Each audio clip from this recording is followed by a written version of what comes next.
샬롬. 그리스도 안에서 속량, 곧 죄 사함을 받았습니다. 골로새서 1장 13절로 14절. 그가 우리를 흑암의 권세에서 건져내사 그의 사랑의 아들의 나라로 옮기셨으니 그 아들 안에서 우리가 속량, 곧 죄 사함을 얻었도다. 에베소서 1장 7절. 우리는 그리스도 안에서 그의 은혜의 풍성함을 따라 그의 피로 말미암아 속량, 곧 죄 사함을 받았느니라. 그리스도 안에서 속량, 곧 죄 사함을 받았으니 우리가 구속함을 얻으려고 노력하지 않았는데도 구속함을 받았다는 것이 얼마나 감사한 일입니까? 우리는 이미 그것을 얻었습니다. 우리는 사단의 능력으로부터, 어두움의 권세로부터 해방되었습니다. 거듭남으로 우리는 흑암의 권세에서 그의 아들의 나라로 옮겨졌습니다. 우리가 어디서 마귀를 만나든지 어떠한 시험을 당하든지 마귀에게 승리할 수 있습니다.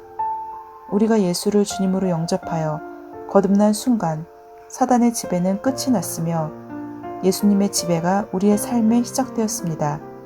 갈라디아서 3장 13절은 말하기를 그리스도께서 우리를 위하여 저주를 받은 바 되사 율법의 저주에서 우리를 속량하셨으니 기록된 바 나무에 달린 자마다 저주 아래에 있는 자라 하였음이라 고 했습니다. 우리는 율법의 저주에서 해방되었습니다. 율법의 저주란 무엇일까요? 성경의 처음 5권으로 되돌아가 봅시다. 특히 신명기 28장 후의 후반부를 보십시오. 그리스도 안에서 우리는 율법의 저주로부터 속량되었고 아브라함의 모든 축복이 우리의 것이 되었습니다. 이 율법의 저주는 삼중적인데 그것은 가난과 질병과 둘째 사망입니다. 그리스도 안에서 새로운 피조물인 우리를 사단이 지배할 수 없습니다. 예수님이 우리의 주이십니다. 베드로전서 2장 24절. 친히 나무에 달려 그 몸으로 우리 죄를 담당하셨으니 이는 우리로 죄에 대하여 죽고 의에 대하여 살게 하려 하심이라. 그가 채찍에 맞음으로 너희는 나음을 얻었나니.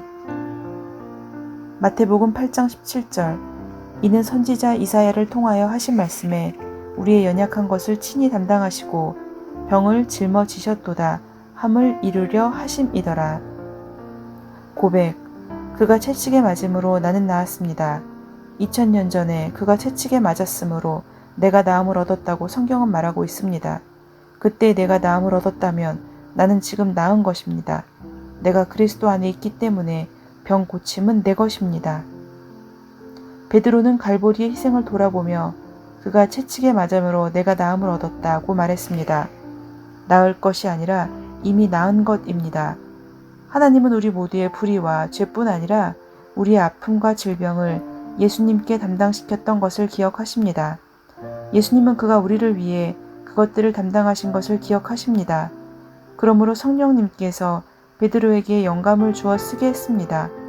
그가 채찍에 맞음으로 너희가 나음을 얻었나니 우리가 그리스도 안에 있기 때문에 이것을 우리의 것입니다. 하나님께서 우리를 위해 그것을 예비하셨습니다. 그리스도가 나의 구원이라고 고백하십시오. 당신은 속량받았다고 고백하십시오. 사단은 더 이상 당신을 지배할 수 없다고 고백하면서 그 고백을 굳게 잡으십시오. 당신은 흑암의 권세에서 해방되었습니다. 사단이 당신을 지배하는 것을 거절하십시오. 질병을 받아들이지 말고 거절하십시오. 로마서 8장 2절. 이는 그리스도 예수 안에 있는 생명의 성령의 법이 죄와 사망의 법에서 너를 해방하였음이라. 고백.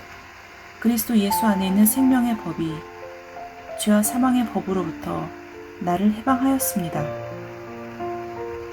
존 레이크 박사는 현대의 순복음 운동이 일어나기 오래전에 아프리카의 선교사였습니다. 치명적인 패스트가 그가 사는 지역에 발생하여 수백 명이 죽어갔습니다.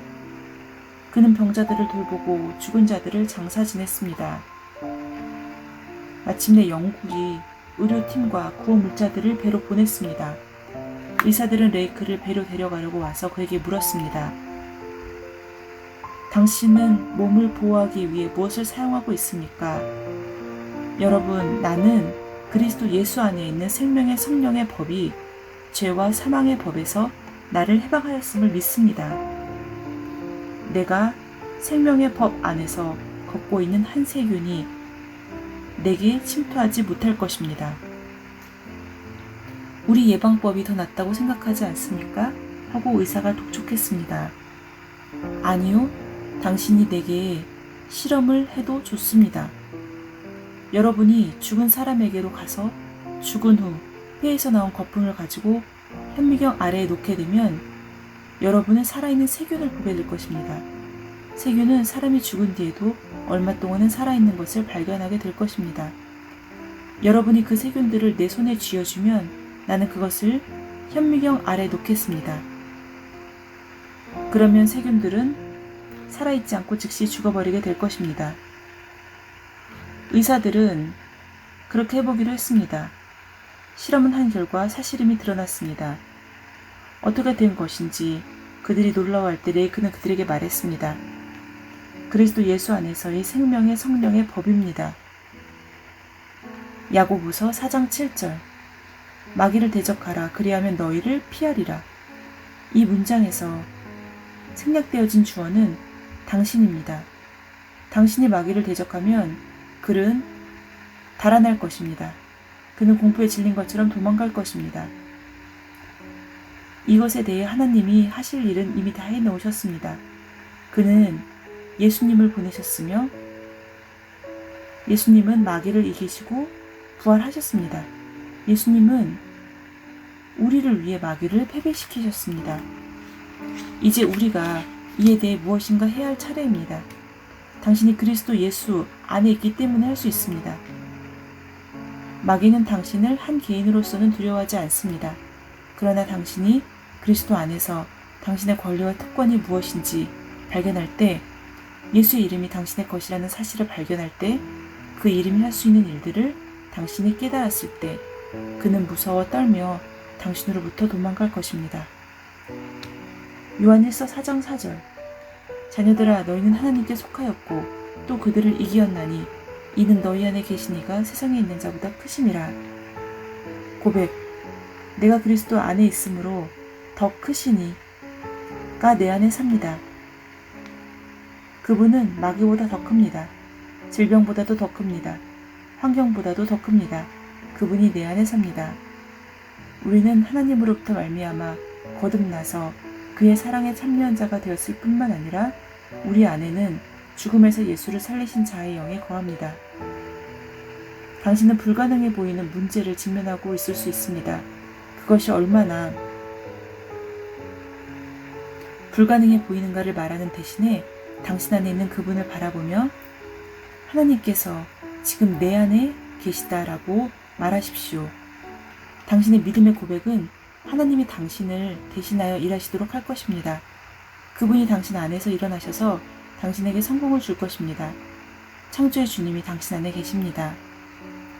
로마서 8장 37절 그러나 이 모든 일에 우리를 사랑하시는 이로 말미암아 우리가 넉넉히 이기느니라. 고백 나는 승리자입니다. 하나님의 말씀이 우리에게 정복자라 해도 그것으로 충분할 것인데 하나님의 말씀은 우리는 그분 안에서 정복자 이상이라고 했습니다. 나는 패배했습니다 라고 말하지 말고 일어나서 성령이 당신에게 말하는 것을 말하십시오. 나는 정복자다 라고 말하십시오.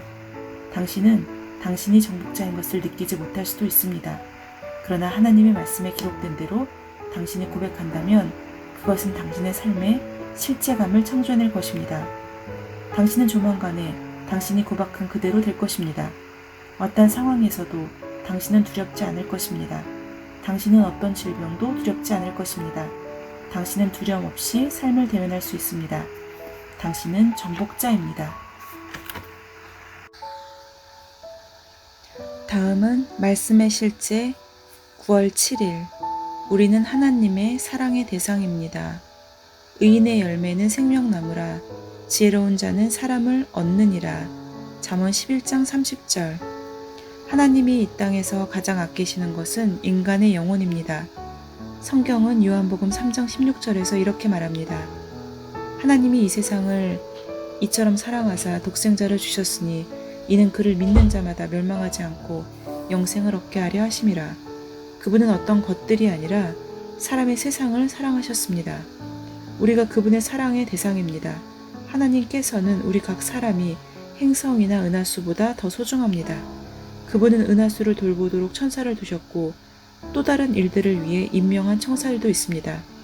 그러나 가장 영광스러운 임무를 맡은 천사는 사람들에게 임명된 천사들이며 예수님께서 위하여 죽으신 영혼들을 위해 임명된 천사들입니다. 당신이 그리스도인으로서 특히 지역교회에서 셀이나 모임을 인도하는 사람으로서 이 사실을 이해한다면 당신의 최우선순위는 사람들이 될 것입니다. 당신은 이렇게 말할 수도 있습니다. 근데 제 셀에는 3명밖에 없는걸요? 그 숫자가 작아 보일지라도 하나님께서는 어떤 환경이나 행성 혹은 대륙의 모든 조직을 맡은 사람보다 당신이 더 중요합니다. 하나님의 명예의 책에서는 온 나라를 다스리는 거듭나지 않은 정치인보다 하나님의 집안에 있는 셀리더가 더 가치 있습니다. 마가복음 8장 36절로 37절에서 예수님이 하신 말씀을 읽어보십시오. 사람이 만일 온 천하를 얻고도 자기 목숨을 잃으면 무엇이 유익하리요? 사람이 무엇을 주고 자기 목숨과 바꾸겠느냐? 이것은 온 세상, 온 우주를 합쳐도 한 영혼의 가치와 비교할 수 없다는 뜻입니다. 한 영혼의 가치는 예수님의 보혈과 동일합니다. 이 땅에 오신 당신 한 사람만 있었다 하더라도 예수님은 당신을 위해 이 땅에 오셔서 죽으셨을 것입니다. 그분은 우리의 숫자가 많아서 오신 것이 아닙니다. 그분은 우리가 하나님께 귀한 존재이기 때문에 오셨습니다. 이것이 바로 하나님께서 아무도 멸망하지 않기를 원하시는 이유입니다. 어떤 사람이 지옥에 간다면 그것은 하나님께서 그 사람이 지옥에 가기를 원하셔서 그런 것이 아닙니다. 하나님은 이미 인간이 지옥에 가지 않도록 모든 일을 하셨고 그들이 지옥에 가는 것을 멈추기 위해 무엇이든 하실 것입니다. 문제는 그분이 우리를 대신하여 선택하실 수 없다는 것입니다.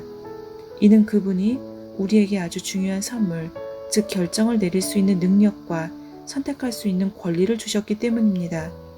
또한 그분은 사랑 안에서 우리보다 앞서가셔서 우리가 무엇을 선택해야 할지 말씀해 주셨습니다. 바로 그리스도 안에 있는 생명입니다. 요한일서 5장 11절. 오늘 그리스도 안에서와 그리고 또 말씀의 실제에서는 비슷한 내용을 다뤘는데 그리스도 안에서 우리는 속량, 곧 죄의 사함을 받은 자라는 사실입니다. 그리고 하나님께서는 설사 이 세상에 오직 단 한 사람, 나만 있었다 하더라도 아마 예수를 보내셔서 나를 위해 이 땅에 오셔서 죽으셨을 것이라는 그 사실입니다. 그리고 그럼에도 불구하고 우리가 가끔 왜 하나님께서는 나에게 이러한 고통을 주시고 또 어떤 사람은 지옥에 가게 하시나 이런 의문을 품을 수 있는데 그것은 하나님께서 그것을 원하셔서 그러는 것이 아니고 결국 그 결정을 우리 스스로가 할 수 있는 자기 결정권을 주셨기 때문이라는 사실입니다.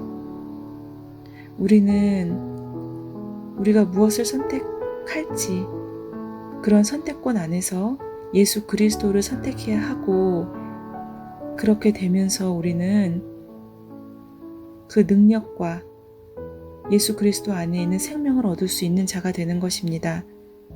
사랑하는 아버지, 너무나 실제적이며 신성한 당신의 사랑에 감사드립니다. 나의 구원을 위해 당신이 지불하신 값을 통해 당신은 나의 진정한 가치를 보여주셨습니다. 나는 내가 예수 그리스도의 보혈만큼 가치가 있다는 것을 알고 매우 기뻐하며 즐거워합니다. 나는 오늘 밖으로 나가 그리스도의 사랑과 구원하는 능력인 복음을 영혼들에게 전합니다. 예수 그리스도 이름으로 기도합니다. 아멘.